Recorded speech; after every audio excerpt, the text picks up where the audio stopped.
Miss Lila, first of all, I want to apologize for how awful I look. But I had a very long night last night. Um, I wanted to send you this, and I want you to know something. Yesterday, um, Gloria passed away, and well, before she even passed away, I woke up yesterday morning, and that song "Me and Little Andy" was playing in my head when I woke up, and I was afraid to get out of bed because I thought, oh my gosh, passed away. It's been a rough several weeks, um, with her becoming paralyzed and then just slowly getting worse. But I did. I woke up and that song was just playing in my head, "Me and Little Andy," and I laid here and I was like, I don't want to get up.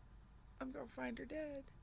But I got up and she wasn't. I fed her breakfast and gave her water. She exercised for 5 minutes with her sling yesterday, and I had to leave. We had to go finish taxes, so I left her here, and she was sleeping. And when I came home, I changed her diaper, and there was blood in it. And okay, maybe she rubbed her little sore on her leg or something while she was exercising. And I put her in her sling, and at best she lasted 2 minutes, and she just couldn't do it anymore.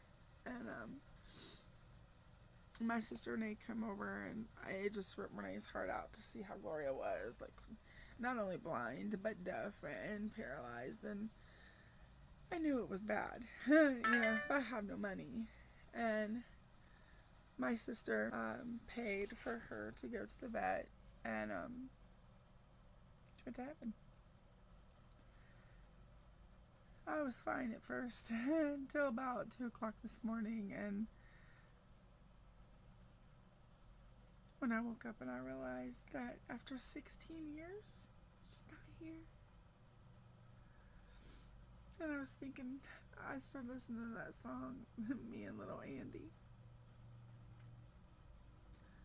And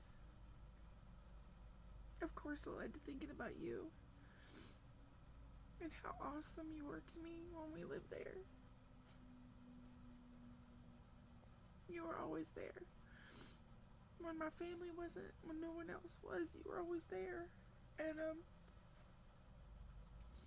in my neuroses about storms or whatever it was, you never made fun of me or put me down. If it wasn't for you, I wouldn't have had Gloria for those 16 years, and I will never forget that. Ever, ever, ever. I wouldn't have had all those times of sitting down at your house on the floor with my back against that wall and you on your computer. And see, you didn't maybe realize this, Miss Lila, but you were sharing the gospel with me like every single time. Just simply because you loved me. After I left Springboro, moved to Franklin, and life got rough. It got really rough. Gloria and I were homebound for 10 years. She was everything. I didn't have a way to get to my mom's anymore every day like I'd ever done, and they really didn't, sorry, come around that much. But she was always there. And I used to pray at night that God would give me the ability to build her a castle, because she was a princess to me. Never got that ability. But I got the privilege to buy a dog that I'm pretty sure was an angel. And I'm pretty sure she was. She was definitely more than just a dog.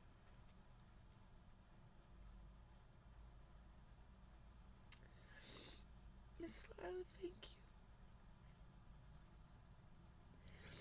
Gloria has been there through some of the roughest times of my life. For a long time, she was the only one I really ever had to talk to.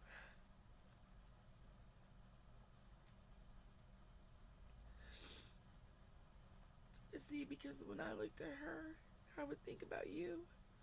And even when I wasn't like able to come around to see her or anything, See, because out of your love for God, you reached out and loved me. And that's been a testimony to me, Miss Lila. In times when I wanted to commit suicide, in times when my appendix busted and I ended up on life support, and they didn't know if I was going to make it, they brought Gloria's picture and they set it next to my bed. And every time I opened up my eyes, I just saw her and I wanted to go home. I was worried about her. I didn't want to love her like I did, and they wouldn't treat her like I did. I made it through. Sorry. When my mom was diagnosed with cancer and I wanted to go with her to her chemo treatments like my sisters got to do, and my stepdad, I never got to. The only one I could talk to about how hard I was Gloria, because nobody else really wanted to listen. When my heart got ripped out,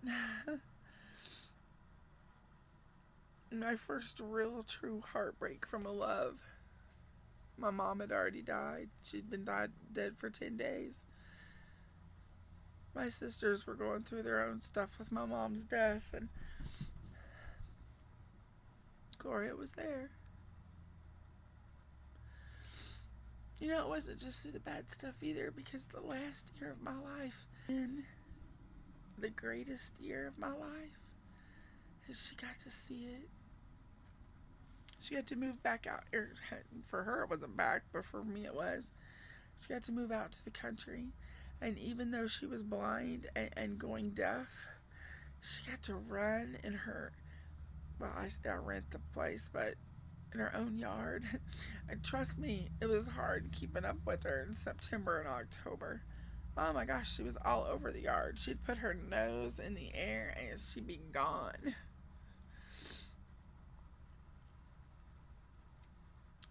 Thank you, Miss Lila. Thank you. Thank you for loving God. Thank you for living a life that was a testimony. Thank you for loving me. Thank you. I am going to make it to see you because I want to wrap my arms around you.